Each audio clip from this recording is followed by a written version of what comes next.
Queridos irmãos, a paz do Senhor, vamos abrir a palavra de Deus no Salmos 119.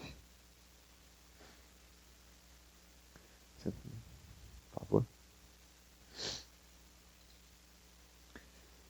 Salmo 119, e depois eu vou pedir que vocês abram também Êxodo capítulo 20 e mantenham a Bíblia aberta no Êxodo 20, a partir do verso 13. Salmo 119, Êxodo 20, verso 13.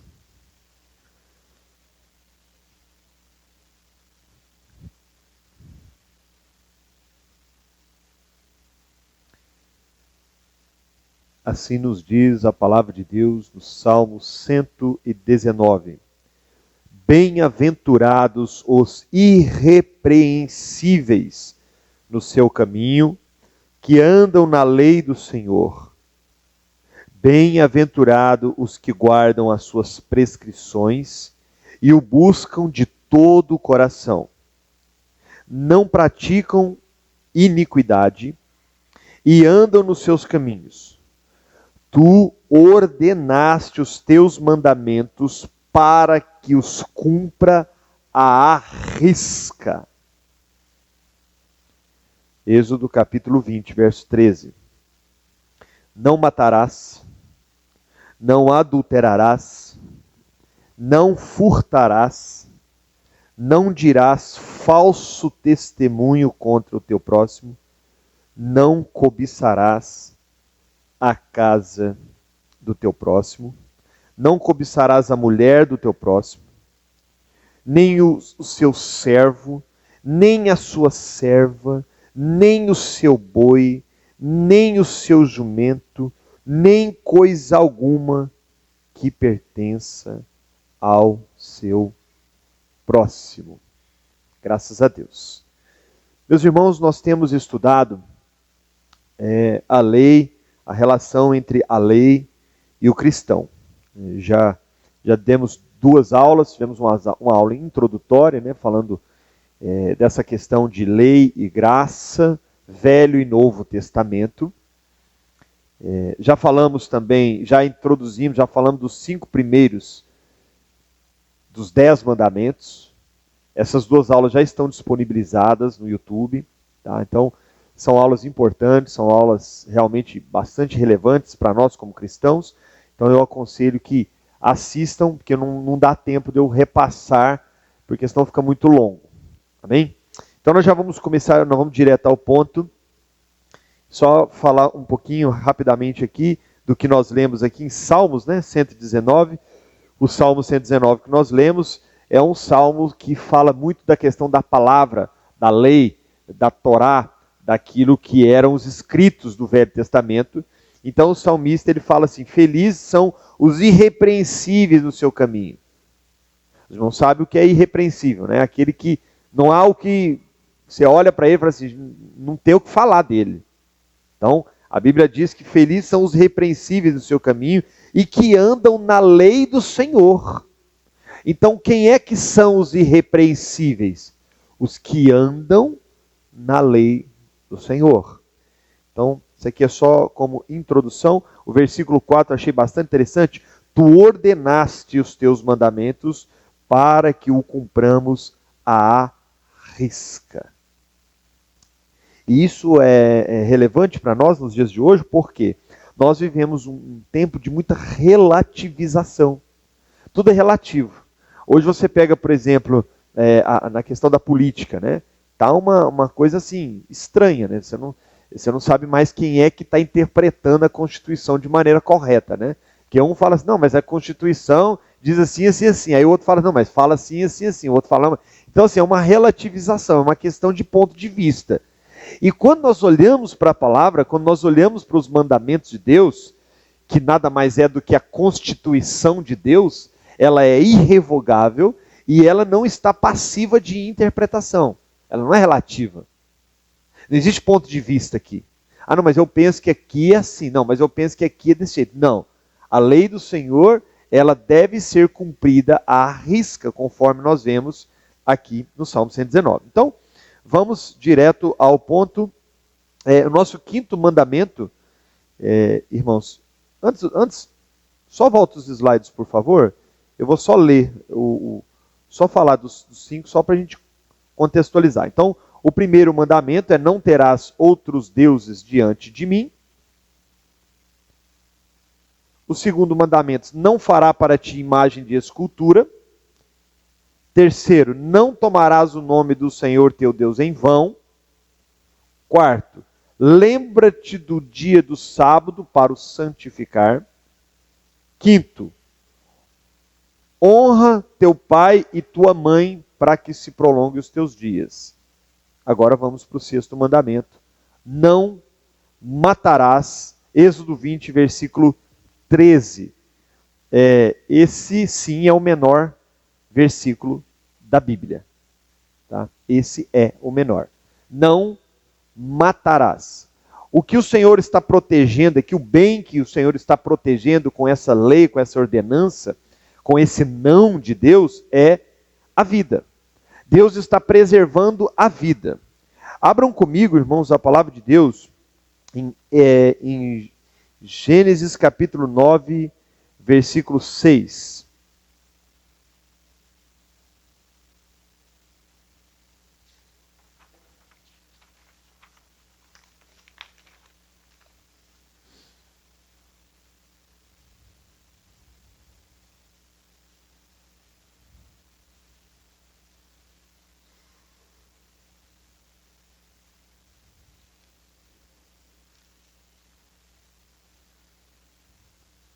Gênesis capítulo 9, versículo 6. Se alguém derramar o sangue do homem, pelo homem se derramará o seu, porque Deus fez o homem segundo a sua imagem. Vejam que Deus falou isso aqui, irmãos, antes da lei de Moisés. Aqui não tinha 10 mandamentos ainda, não tinha tábuas da lei. Gênesis capítulo 9, versículo 6, é uma ordem que Deus dá a Noé. O Senhor estava ali, o Senhor deu ali um reiniciar na terra, né?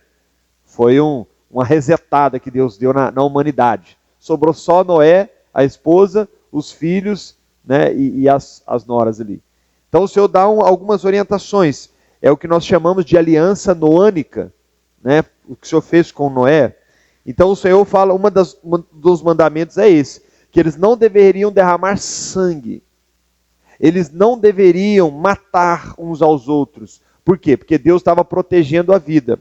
E se alguém matasse, ele estava passivo de ser morto como um ato de condenação, de vingança. Então a condenação para alguém que matasse era pagar com a própria vida. Deus tem interesse em que alguém fizesse realmente essa vingança? Não necessariamente. Isso era uma lei, era uma punição, com o objetivo e o fim de que as pessoas então temessem e não matassem. O objetivo não era, quando nós vemos, por exemplo, hoje nas nossas leis, né, que se você roubar, você vai ser preso. O Estado não tem nenhum interesse em prender você. Quando ele determina que há prisão para alguém que rouba ou mata, é para que você repense os seus interesses, os seus objetivos. Não é que ele tem interesse em te prender. Ele tem interesse que você não cometa o crime. E quando nós olhamos para a palavra de Deus, é da mesma forma.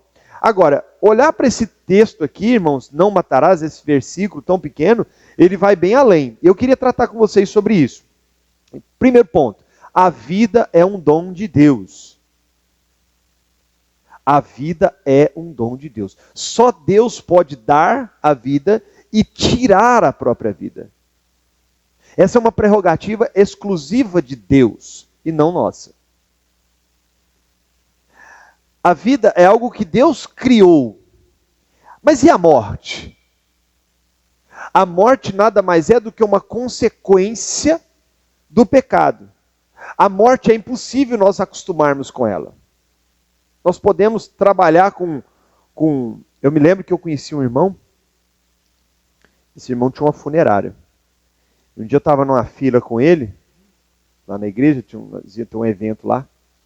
E ele estava tratando no telefone sobre a questão lá na funerária lá, tinha chegado um corpo e tal. Ele conversando naturalmente sobre o assunto. Não, você pega, faz assim, faz assado, pega a urna tal, faz tal coisa, tal, tranquilamente, como se eu estivesse falando de marcenaria. E eu achei aquilo esquisito, né? Eu perguntei para esse menino, rapaz, isso para você é comum? Ele, não. Nunca é comum. Eu estou tratando porque é o meu negócio. Mas nunca é comum lidar com a morte. A morte não é uma coisa comum. Não é uma coisa simples. A morte é a extinção da vida. Então a morte ela só existe como consequência do pecado.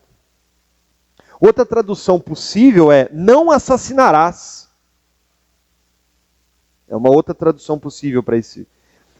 Então, irmãos, o que o Senhor está dizendo aqui é que a morte injusta, o assassinato, a violência é algo abominável ao Senhor. O cristão ele deve se posicionar, por exemplo, com a questão do aborto. O aborto é algo que desagrada ao Senhor, ele quebra esse mandamento. Nós temos visto muitas discussões sobre isso, né? Nós temos visto até cristãos defendendo isso. Há pouco tempo atrás tinha uma emissora de televisão aí que se diz cristã, defendendo a questão do aborto. A questão do aborto não é uma questão, irmãos, de ponto de vista. A questão do aborto não é uma questão sentimental, melodramática.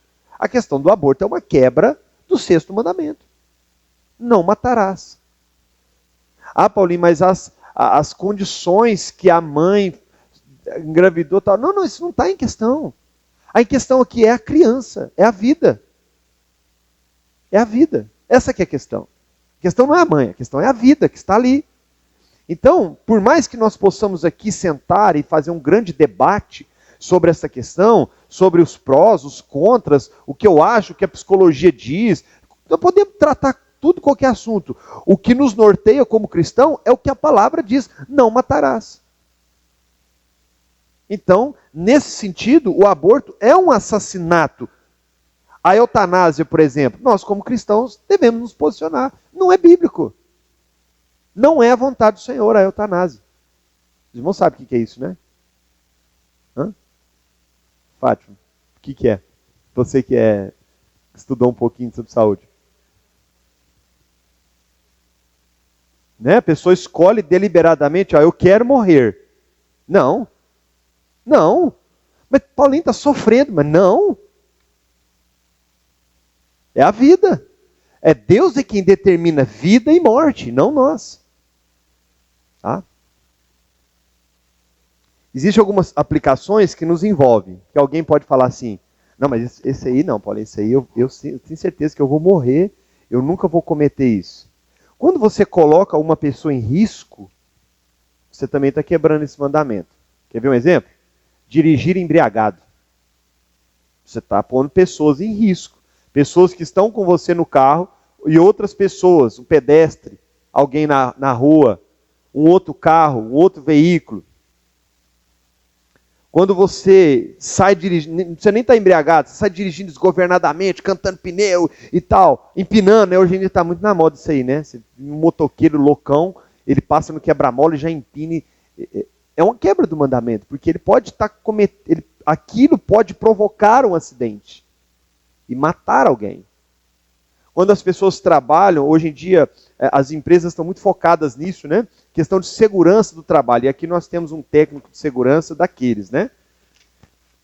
Quando você coloca você trabalha numa situação de risco, você está passivo de cometer esse pecado. Sim ou não, pastor? Situações de risco. Né? Eu como patrão, ponho o cara lá trabalhar pendurado lá no prédio, falando, não, preocupa não. Mas e o cinto, Paulinho? Não, vai dar tudo certo. Não precisa de cinto, não. O sujeito cai de lá. Né? Quer dizer, eu não observei as normas de segurança. Assassinato, podemos assim dizer. É claro que vão dizer que foi um acidente, mas o acidente é uma coisa que você fez tudo que podia para não acontecer e aconteceu. Agora, quando você é negligente, né? Então nós falamos aqui do aborto. Outra coisa que também é muito discutida, né? Por exemplo, pena de morte.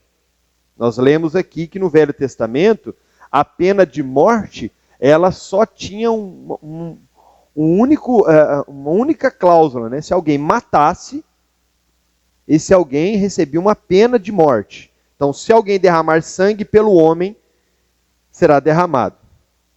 O que mais que eu poderia dizer aqui para os irmãos que é bem prático, né?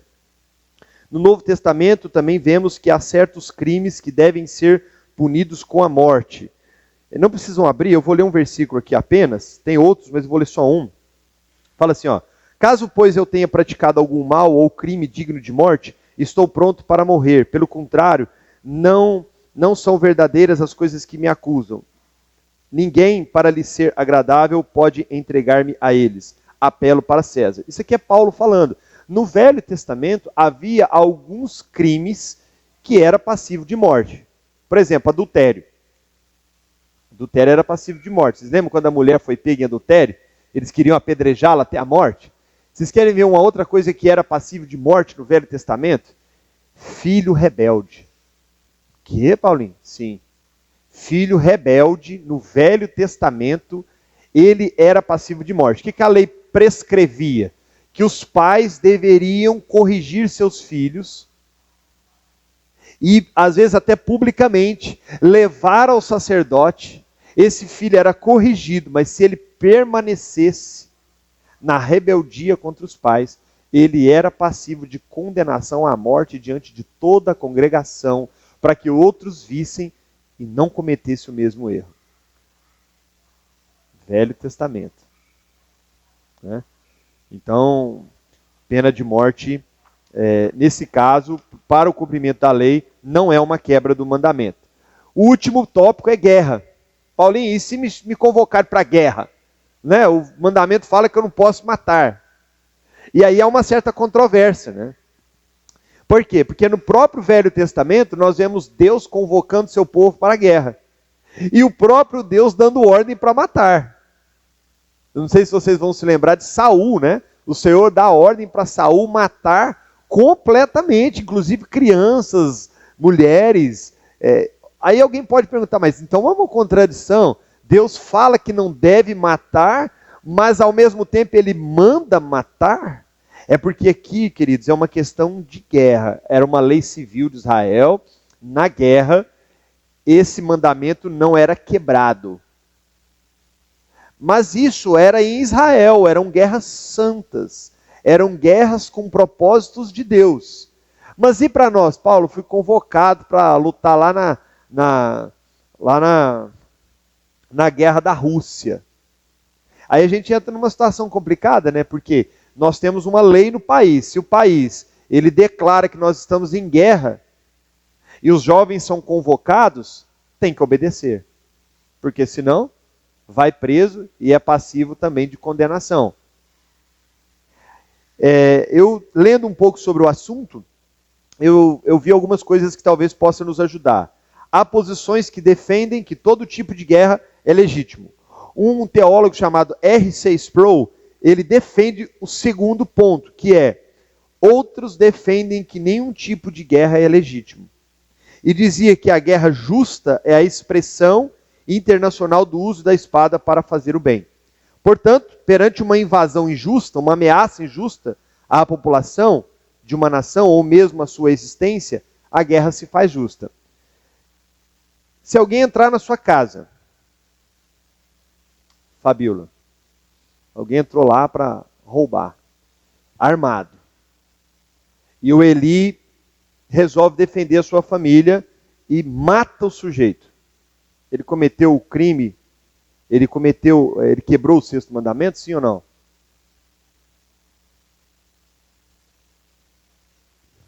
Acertei? Juscelio, sim ou não?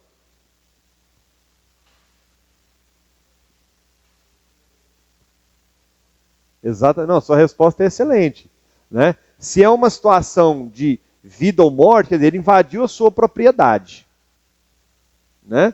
E seus filhos correm risco de vida. E ele, no momento ali, ele não viu outra saída, você não quebrou esse mandamento. Você pode ter quebrado algumas leis, eu nem vou entrar no mérito das leis da nossa Constituição. Eu estou falando do mandamento. Você está protegendo a vida. Que vida? A vida da sua família. Então é a mesma questão da guerra.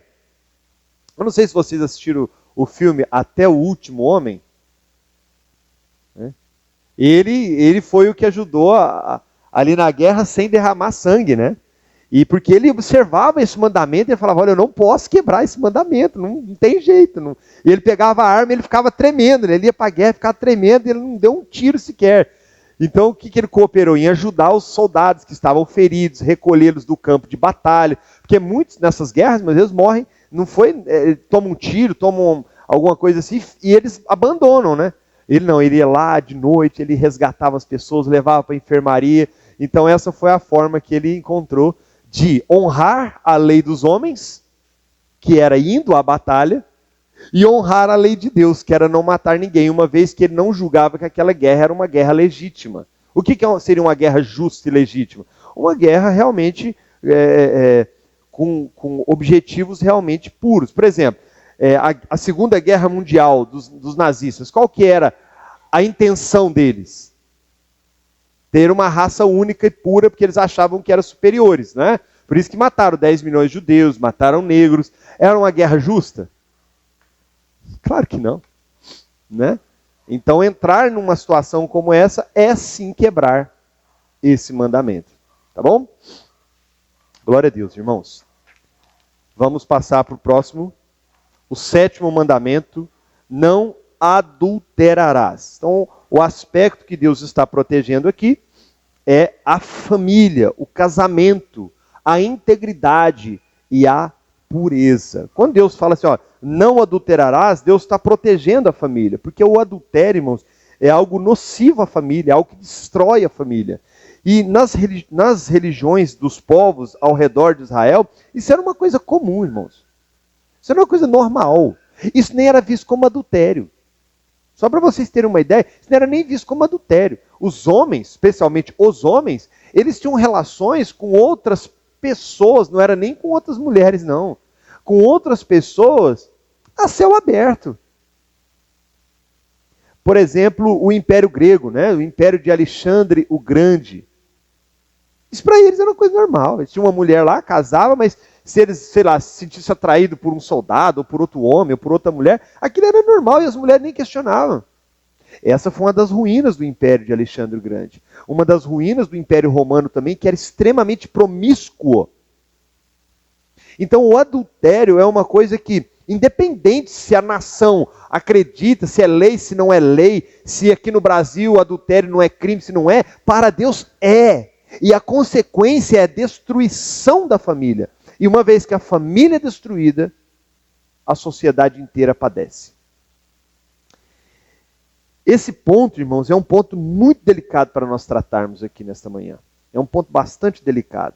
Porque vejam comigo, a linguagem familiar na Bíblia, ela é usada, inclusive no plano da redenção. Os irmãos já perceberam que para Deus nós somos chamados de irmãos? Deus é pai. A igreja é como mãe de filhos. A linguagem familiar, ela percorre por toda a Bíblia. Então, o adultério, ele é uma quebra de tudo aquilo que é santo, de tudo aquilo que é puro. O adultério ele é uma quebra de aliança. Está previsto na nossa confissão, e depois nós agora temos uma confissão um pouco mais robusta, depois nós vamos trabalhar sobre isso, que o adultério ele é uma quebra da aliança do casamento, que é passível, sim, de perdão e de reconciliação, e é com certeza o melhor caminho, mas o adultério é algo que rompe, é algo que mancha, é um leito que passa a ser maculado, destrói a família. Então, o que o Senhor está preservando aqui, irmãos, é o casamento, é a integridade, é a pureza da família e do lar. E dentro desse aspecto, irmãos, é um assunto assim, bastante delicado para nós tratarmos, porque nós não temos como falar disso sem falar de qual é o modelo bíblico de família. Então, lá no começo, antes mesmo da lei de Deus ser determinada, antes mesmo de Moisés ter trazido as tábuas, o Senhor já disse lá em Gênesis, deixará o homem e a mulher, pai e mãe, e unir-se-á e tornar-se uma só carne, homem e mulher. Então, o que de fato é um casamento? Homem e mulher. Eu queria que vocês abrissem a palavra de Deus. Vamos examinar alguns poucos versículos aqui antes de prosseguirmos. Levítico 18, 23. Vá comigo, irmãos, para Levítico. Vamos ver o que a palavra fala. Existem textos, irmãos, que vocês precisam ter grifados na Bíblia de vocês, que vocês precisam anotar e depois em casa meditarem. Isso aqui é uma escola, a gente vai trazendo os ensinos, mas é muito tempo. É muito pouco tempo para falarmos sobre tudo. Olha só. Versículo 22. Levítico 18, 22. Com o homem não te deitarás como se fosse mulher. É abominação. Nem te deitarás com o animal para te contaminares com ele, nem a mulher se porá perante um animal para se juntar-se com ele. É confusão. Olha o que a Bíblia diz, irmãos. A Bíblia trata de tudo e trata abertamente. A Bíblia está dizendo assim: homem, não te deitarás com outro homem. É uma abominação. E ele vai mais longe, ele fala assim: não te deitarás com um animal para te contaminares. Essa era uma prática comum dos homens. Foi necessário Deus prever isso aqui numa lei para Israel. E nisso configura adultério também. Irmão, nós precisamos entender uma coisa.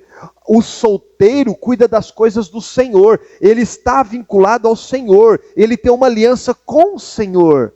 E o sexo antes do casamento vai romper essa aliança dele e Deus. É um adultério contra Deus. E o homem casado com uma mulher, qualquer outra relação fora do casamento, é um adultério que romperá a aliança do casal e a do Senhor.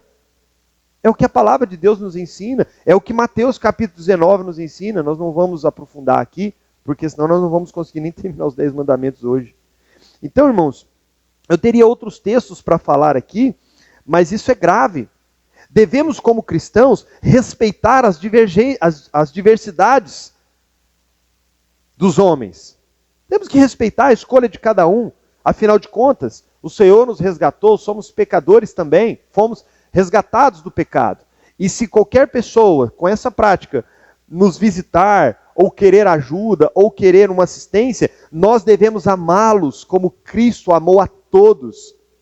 Mas isso não quer dizer que sejamos então coniventes com isso, com essa prática. A prática é pecado. Então, meus irmãos, a prática do adultério, ela é uma prática que está em vigor. Ela é uma abominação. Ela aborrece ao Senhor. Ela não expressa quem Deus é. Deus é santo e Ele é fiel. Nós precisamos aprender também o que é sermos fiéis. Vamos para o próximo. O 8º mandamento: não furtarás. O aspecto positivo, ou bem que está sendo protegido aqui, é a propriedade, o trabalho honesto, o ganho honesto. Em um nível mais imediato, é claro, esse mandamento proíbe o furto, a subtração de qualquer coisa que pertença a outra pessoa. Irmãos, eu vou ser bem radical aqui. É qualquer coisa. É qualquer coisa. É um clipe. É uma folha Chamex. É uma caneta. É qualquer coisa. Não é seu? Não pega. Hipótese alguma. Mas eu estou precisando. Não é seu. Não te ofereceram. É uma bala no baleiro. Não é seu. Não te ofereceram. Não pegue. Não ponha a mão. Afaste-se disso. Paulinho, mas não tem nada a ver esse radicalismo. Não, é o que a palavra ensina. Não furtarás. Não tem ponto de vista aqui.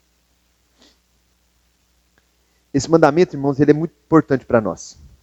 O Senhor exige que busquemos o nosso sustento financeiro de maneira honesta, sem explorações nenhuma. Aqui a gente tem que entrar num ponto que vai mexer com algumas pessoas que nos assistirem.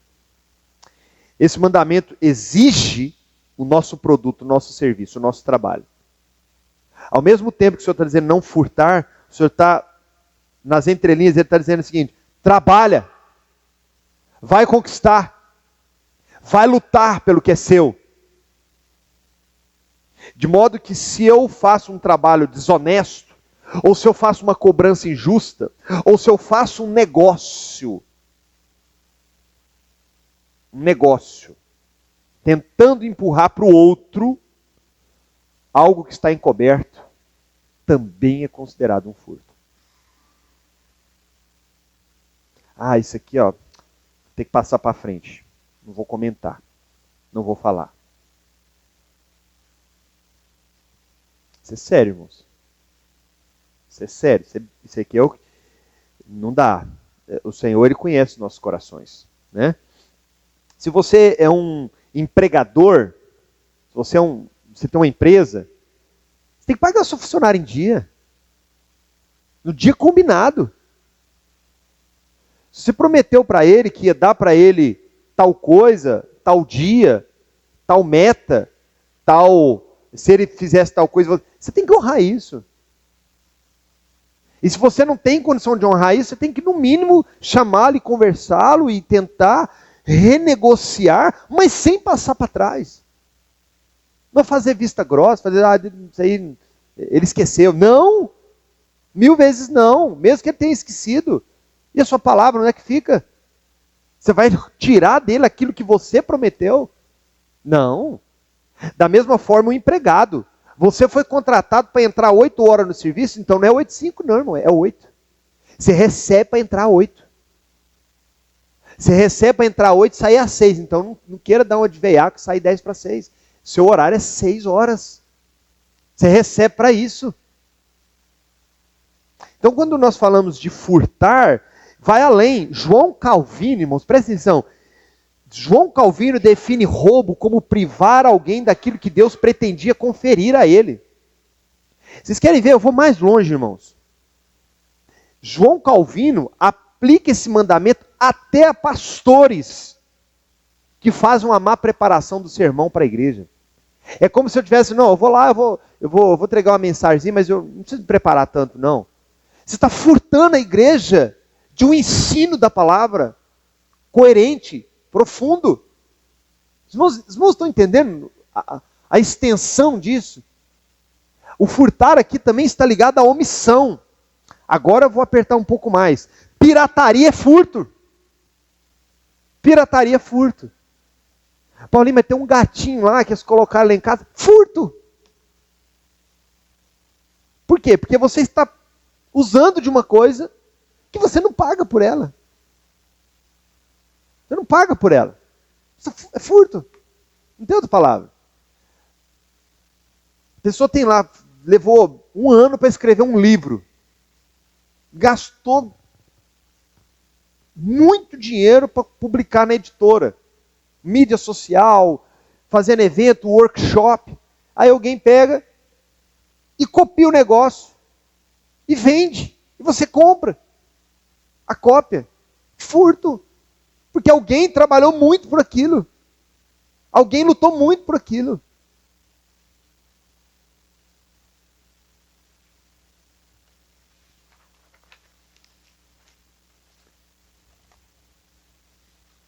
Pregar a palavra. Pregar a palavra em troca de dinheiro, em troca de financeiro, também é furto. Vamos para o 9º mandamento? 9º mandamento. Não dirás falso testemunho contra o teu próximo. Há 2 aspectos que estão sendo protegidos aqui. O primeiro, a honra, a integridade e a dignidade do próximo. E o segundo aspecto a ser protegido é a verdade. Irmãos, tem tanta coisa para falar desse ponto que talvez a gente traga um estudo só sobre cada um dos pontos. Nunca se quebrou tanto esse mandamento quanto agora. Sabe o que a gente ouve sobre fake news? Fake news é isso aqui, ó. Só tem um nome diferente. Fake news é isso aqui, ó. Falar algo que não é uma verdade acerca de alguém, acerca do próximo. Você vai lá na internet, você vê o story da pessoa e você tira conclusões precipitadas daquele story e começa a falar daquela pessoa sobre algo que você não sabe. Nono mandamento. Quebrou. Não dirás falso testemunho contra o teu irmão. Isso, mesmo que não seja intencional. Irmão, nós precisamos tomar cuidado com a língua. A Bíblia está recheada de textos que falam desse assunto. E como a língua coça para falar dos outros. Como é fácil julgar as pessoas. Como é fácil apontar o dedo para as pessoas. Essa não deve ser uma prática cristã. Dizer algo sobre o meu semelhante que não é uma verdade, que eu não tenho pleno conhecimento, que eu não entendo o contexto, que eu não sei exatamente o que aconteceu, que eu apenas ouvi outra pessoa falar, eu estou quebrando o nono mandamento. Eu vou criar problemas. Eu vou criar problemas dentro da minha casa, eu vou criar problemas na igreja, eu vou criar problemas no meu local de trabalho. Irmãos, como isso acontece no local de trabalho? Como isso acontece no local de trabalho?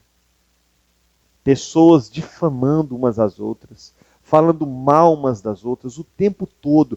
Irmãos, eu percebo que as pessoas, hoje em dia, todo mundo está errado, menos eu.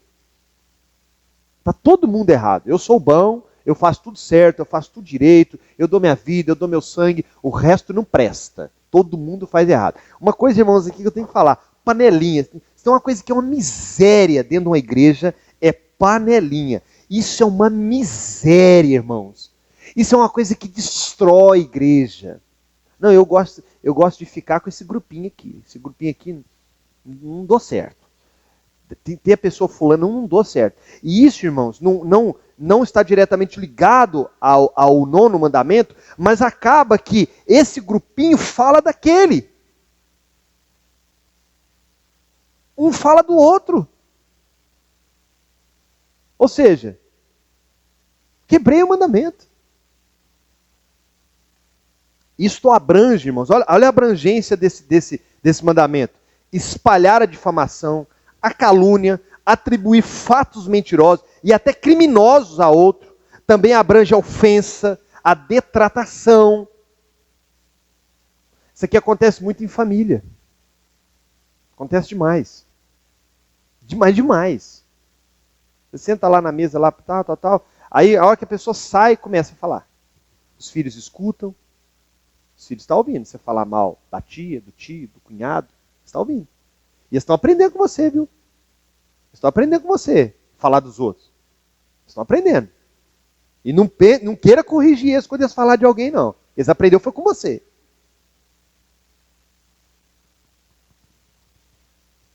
Há diversos textos, irmão, na palavra que fala sobre a língua. No Novo Testamento, temos uma orientação direta de Jesus. Olha o que a palavra fala, mas não precisa abrir, só me escutem, por favor.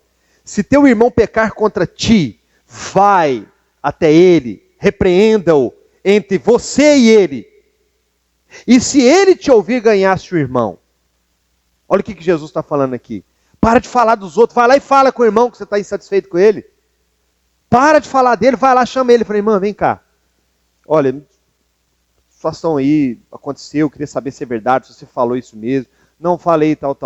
Então, você sabe realmente como é que aconteceu? Você sabe? Eu queria conversar. Com amor. Alguém aqui já fez isso alguma vez? Irmãos, é o que Cristo ensina. Meus irmãos, a vida cristã ela é muito mais do que vir aqui nessa igreja, cantar, levantar as mãos para cima, glorificar durante uma pregação, voltar e viver a vida como antes. É muito mais do que isso. Nós vamos ter ofensas entre nós. Haverá momentos que um irmão vai ofender o outro. Sabe o que você deve fazer? Ora, chama ele em particular e conversa com ele. Qual é a dificuldade? Qual é a dificuldade? Olha, eu não vou não, porque senão vai sair nos tapas. Então, irmão, você precisa nascer de novo. É isso. Você tem que nascer de novo. Não é nem questão de ir lá e conversar com ele, não. Você tem que passar pela porta estreita. O segundo bem que está sendo protegido aqui é a verdade. Satanás, irmãos, é o pai da mentira. Esse eu quero que vocês abram comigo e decorem esse texto. João 8, 44. Vamos comigo lá. Evangelho de João, capítulo 8, versículo 44. Olha o que o Senhor Jesus falou, irmãos. Vós sois do diabo, que é o vosso pai, e quereis satisfazer os desejos. Ele foi homicida desde o princípio e jamais se firmou na verdade, pois nele não há verdade. Quando ele profere mentira, fala do que ele é próprio, porque é mentiroso e pai da mentira. Irmão, quando você mente, você está usando daquilo que... O único filho de Satanás é a mentira. Não tem nenhum outro na Bíblia que fala que ele é pai de alguma outra coisa. Ele é pai da mentira.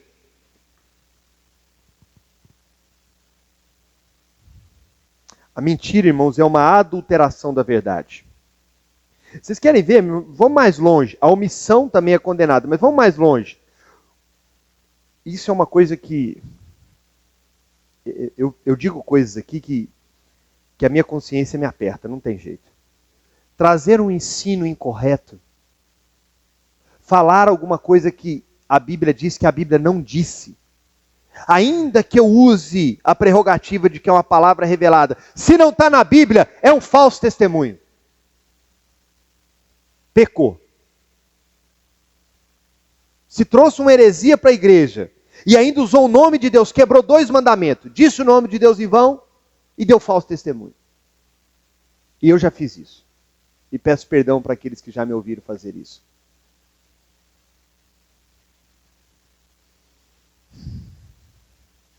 Salmos 15 diz assim, não precisa abrir. Quem, Senhor, habitará no teu tabernáculo? Quem há de morar no teu santo monte? Quem? O que vive com integridade, pratica justiça, e de coração fala a verdade. O que não difama com a língua. O que não faz mal ao próximo, não lance injúria contra o seu vizinho, os seus olhos têm por desprezível réprobo, mas honra os que temem ao Senhor. 8. O que não jura com dano próprio e não retrata, o que não empresta o seu dinheiro com usura, nem aceita suborno contra o inocente. 10 coisas. Mostrando uma vida íntegra, reta, justa, transparente, firme na verdade. Pura verdade.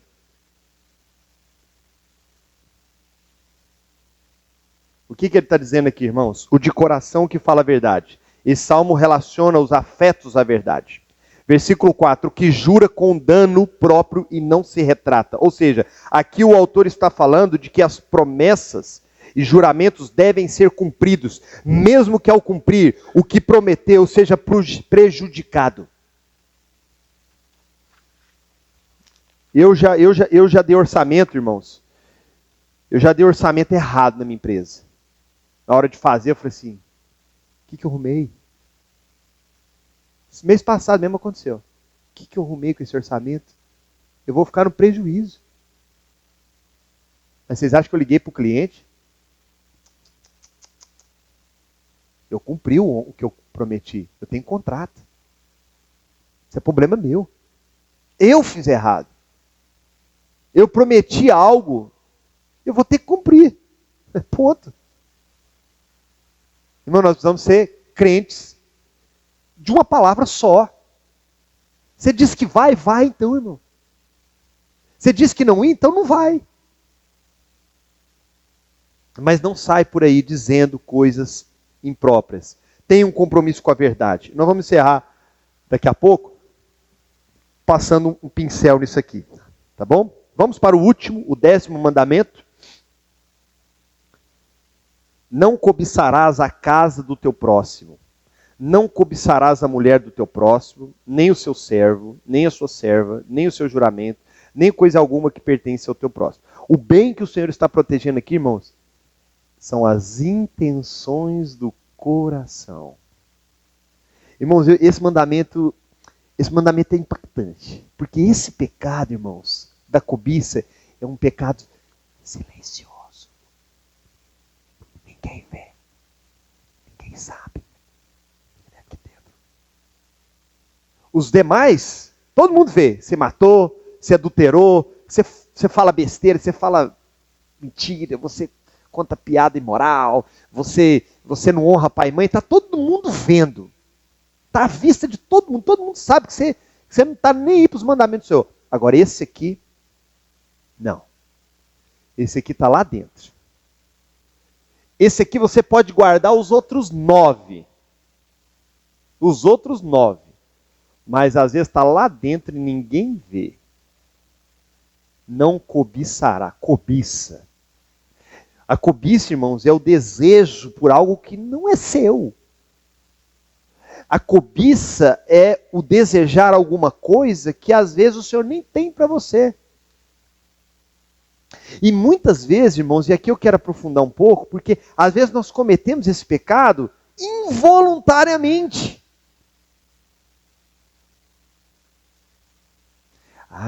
Eu vi a irmã comprou uma roupa nova. Eu não posso ir no próximo domingo com a mesma roupa. Eu preciso comprar uma e mais bonita do que a dela. O meu vizinho começou a reformar a casa, minha casa está um pau velho. Aí você vai lá, olha as finanças, não dá não, eu vou fazer um financiamento, não dá para ficar para trás. Quê? Hã? Cobiça? Cobiça. Queria ter o corpo da fulana. Eu queria ter o carro do fulano. Eu queria viajar igual o ciclano. Eu queria ser inteligente igual aquele irmão. Eu queria pregar igual aquela irmã. Cobiça. Aqui, ó. Lá dentro. Ninguém vê. Mas o Senhor vê. Veja que quando chega nesse mandamento, o Senhor podia ter dito só assim, ó. Não cobiçarás. Não podia? Porque nos outros foi tão direto, né, Rosane? Não matarás. Ele sempre que nem ficou explicando muito. Não matarás. Mas aqui ele explica. Aqui ele explica. Olha lá. A casa do teu próximo, a mulher do teu próximo, o seu servo, a sua serva, seu jumento, nem coisa alguma que pertence ao próximo. Naquela época, quem tinha um jumento, tinha um carro top. Quem tinha um jumentinho tinha um carro top. Quem tinha um cavalo, então, meu Deus, estava andando de BMW. Não é para cobiçar, não. É dele. Vamos seguir, irmãos. Vamos seguir. O bem que está sendo protegido aqui são as intenções do coração. O Senhor está dizendo o seguinte: guarda o teu coração, guarda os teus olhos, para não pecar contra o Senhor. Lute contra estes sentimentos. Não aceite. Sabe por quê, irmãos? Sabe por quê? Porque se você cometer esse pecado e der lugar para ele, aí então você vai quebrar os outros. Porque se você cobiça, você adultera. O que é o adultério? É cobiçar outra mulher, outro homem. O que é o matar? Quantas pessoas matam por ciúmes? Quantas pessoas matam por herança? Não, meu pai vai deixar uma herança enorme, eu tenho que dar um jeito de morrer rápido. Tem gente que pensa assim. Não, minha mãe tem um seguro de vida que vai resolver meus problemas financeiros. Eu tenho que dar um jeito a ver. Mas tudo começou aonde? Aqui, ó. Ele não foi de repente, ele foi lá, vou resolver. Não. Aqui, ó. Começou aqui, ó. Maquinar, pensar, planejar, foi dando lugar, até que ele consumou o pecado. A cobiça é justamente a falta dessas virtudes, humildade e fé. Por quê? Se você é uma pessoa humilde, você fica feliz com a prosperidade do outro. Nossa, que beleza, irmão, né? Trocou de casa. Olha, eu estava orando por ela. Que maravilha, agora ela vai poder ter os filhinhos dela, cada um num quarto. Agora ela tem um lugarzinho dela. Antes ela não tinha nem uma varandinha para lavar a roupa. Glória a Deus, que bênção que a irmã conseguiu essa vitória. Nossa, a irmã foi promovida no trabalho. Louvado seja Deus, eu estava orando por ela. agora ela vai ganhar mais, vai poder ter mais tempo para os filhos, para o marido, vai até vir mais na igreja. Você se alegrar, humildade, você saber o seguinte, não, o Senhor não quis dar para mim, mas quis dar para ela. Louvado seja o nome do Senhor. E fé. Porque se você cobiça algo que não é seu, você não tem fé para depositar a sua expectativa em Deus de que Ele está no controle da sua vida. Você quer algo que não é seu. Você tirou o controle, as rédeas da mão de Deus e pegou você mesmo pegou as rédeas. Falou, não, eu não aceito. Eu não aceito isso na minha vida. Eu nasci para ser feliz, eu nasci para ter tudo que eu nunca minha mãe pôde me dar, e eu vou ter, e eu não, olha, quê? Onde foi isso? Quem te falou isso? Quem te ensinou isso? Quem disse para você que felicidade está em coisas? Estamos acabando. Quando olhamos para os mandamentos anteriores, né, foi o que eu disse, não furtarás, não adulterarás, nele vemos o ato final do pecado, mas aqui, não. Aqui nós estamos vendo as intenções do coração. O 10º mandamento, no entanto, é um cuidado de Deus com os atos do nosso coração. Eu queria que vocês abrissem a palavra em Mateus, capítulo 5, versículo 21. Mateus, capítulo 5, versículo 21.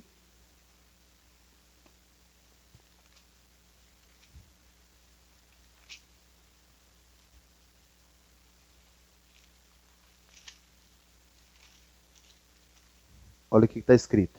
Ouviste o que foi dito aos antigos, não matarás. Quem matar, estará sujeito a julgamento. Eu, porém, vos digo que todo aquele que, sem motivo, se irar contra o seu irmão, estará sujeito a julgamento. E quem proferir um insulto ao seu irmão, estará sujeito a julgamento do tribunal. E quem lhe chamar tolo, estará sujeito ao inferno. Os irmãos entenderam? A lei dizia, você não deve matar, mas Cristo tratou mais do último do que dos outros. Se você intentar no coração, se você falar mal do seu irmão, ou se você tiver um sentimento contrário ao seu irmão, você já cometeu o pecado da cobiça e o não matarás. Ele fala a mesma coisa, irmãos, do adultério. Confira comigo. Versículo 27, no mesmo capítulo aí. Ouviste o que foi dito, não adulterarás? Eu, porém, vos digo, qualquer um que olhar para uma mulher com intenção impura no coração, já adulterou com ela. Esse mandamento aqui, ó. Cobiça.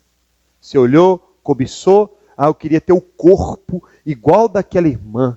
Como eu queria ter o corpo como o dela. Cobiça. O Senhor te fez diferente. Louve o Senhor por isso. Glorifique o Senhor por isso. Se eu tivesse a boca da Angelina Jolie, que? Produzida em estética, laboratório, não sei mais lá onde. Milhões, milhares de dólares. Irmãos, nós temos que guardar o nosso coração. Eu queria encerrar esta mensagem, esse estudo, aliás. Abram comigo a primeira carta do apóstolo João, capítulo 2. Louvado seja Deus pelo ensino da palavra. Primeira carta do apóstolo João, capítulo 2. Eu vou terminar com isso, irmãos, porque é a conclusão, é o fechamento do nosso estudo. Nós poderíamos falar mais coisas sobre a lei e o cristão, mas eu quero encerrar essa minissérie de 3 mensagens com esse texto aqui. Tá? Me desculpem passar um pouquinho do horário, mas eu acredito que é necessário para não ficar nenhuma ponta solta. Primeira carta do apóstolo João, capítulo 2, versículo 3. Ora, sabemos que o temos conhecido por isto, se guardamos os seus mandamentos. Põe o dedinho aí, irmãos. Olha, e quem está falando aqui é o João, é o apóstolo que amava Jesus, é o apóstolo que reclinou a cabeça sobre Jesus, no peito de Jesus, é o apóstolo que a Bíblia fala que era o discípulo a quem Jesus amava, era o mais doce deles. João escreve o Evangelho de João, e essa carta sempre chamando a igreja de filhinhos. É uma narrativa de muito carinho, né, a de João. E ele fala o seguinte, olha, irmãos, prestem atenção comigo. Ora, sabemos que o temos conhecido por isto. Pelo quê? Se guardamos os seus mandamentos. E ele vai mais. Vamos continuar no raciocínio do João. Vamos ver o que está na mente do João, não está no coração dele. Aquele que diz, eu conheço Deus, e não guarda os seus mandamentos, é mentiroso. E nele não há verdade. Aquele, entretanto, que guarda a sua palavra, nele, verdadeiramente, tem sido aperfeiçoado no amor de Deus. Nisto sabemos que estamos nele. Aquele que diz que pertence, que permanece nele, esse deve também andar assim como ele andou. Amados, não vos escrevo um mandamento novo, senão um mandamento antigo, o qual desde o princípio tiveste. Esse mandamento antigo é a palavra que ouviste. Todavia vos escrevo um novo mandamento, aquilo que é verdadeiro nele e em vós, porque as trevas se vão dissipando e a verdadeira luz já brilha. Aquele que diz estar na luz e odeia o seu irmão, até agora está nas trevas. Aquele que ama o seu irmão permanece na luz e nele não há nenhum tropeço. Aquele que odeia seu irmão está nas trevas e anda nas trevas e não sabe para onde vai, porque as trevas lhe cegaram os olhos. Filhinhos, vos escrevo, porque os vossos pecados são perdoados por causa do seu nome. Irmãos, eu quero encerrar dizendo isso aqui para vocês. Lá na primeira aula, ótimo, pode deixar aqui. Naquela primeira aula eu falei sobre isso aqui, ó. Mestre, qual é o grande mandamento na lei? Respondeu Jesus.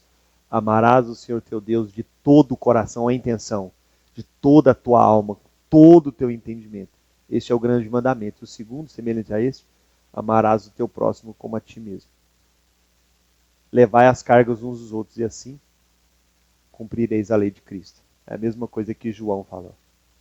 Se você diz que é crente, que é de Deus, que está na luz, mas odeia alguém que seja, está nas trevas. Se alguém disser para você assim, não, você tem que perdoar só quem é seu irmão da sua igreja, está nas trevas. Está nas trevas. É o que João está dizendo, não sou eu, não estou julgando ninguém não. É o João. E João, ele faz o seguinte, você está falando que você é crente mesmo, que você conhece Deus? Deixa eu ver suas obras. Deixa eu ver se você guarda os mandamentos. Deixa eu ver se você obedece a palavra de Deus. Deixa eu ver se você tem temor mesmo. Se você anda segundo a palavra de Deus. É a única forma, irmãos. Porque eu chegar aqui de bonitão, cheiroso, terno, gravata, isso aqui não quer dizer nada. Absolutamente nada. Eu quero encerrar dizendo isso, irmãos. Levai as cargas uns dos outros e assim cumprireis a lei de Cristo. A lei de Cristo é o amor. Se amarmos uns aos outros, não vamos matar, não vamos adulterar, não vamos cobiçar, não vamos dizer falso testemunho. Se eu amo, eu não fico falando da vida dos outros, não fico fazendo fofoca. Se eu amo, eu não fico com má intenção no meu coração, não. Tudo, irmãos, tudo se resume naquilo que Jesus falou. Ele não poderia ter sido mais cirúrgico, mais sábio, mais elegante nas suas palavras, mais conclusivo, mais direto. Amo o Senhor de todo o coração e amo o teu próximo como a ti mesmo. E nisso está toda a lei de Deus. Vamos estar de pé?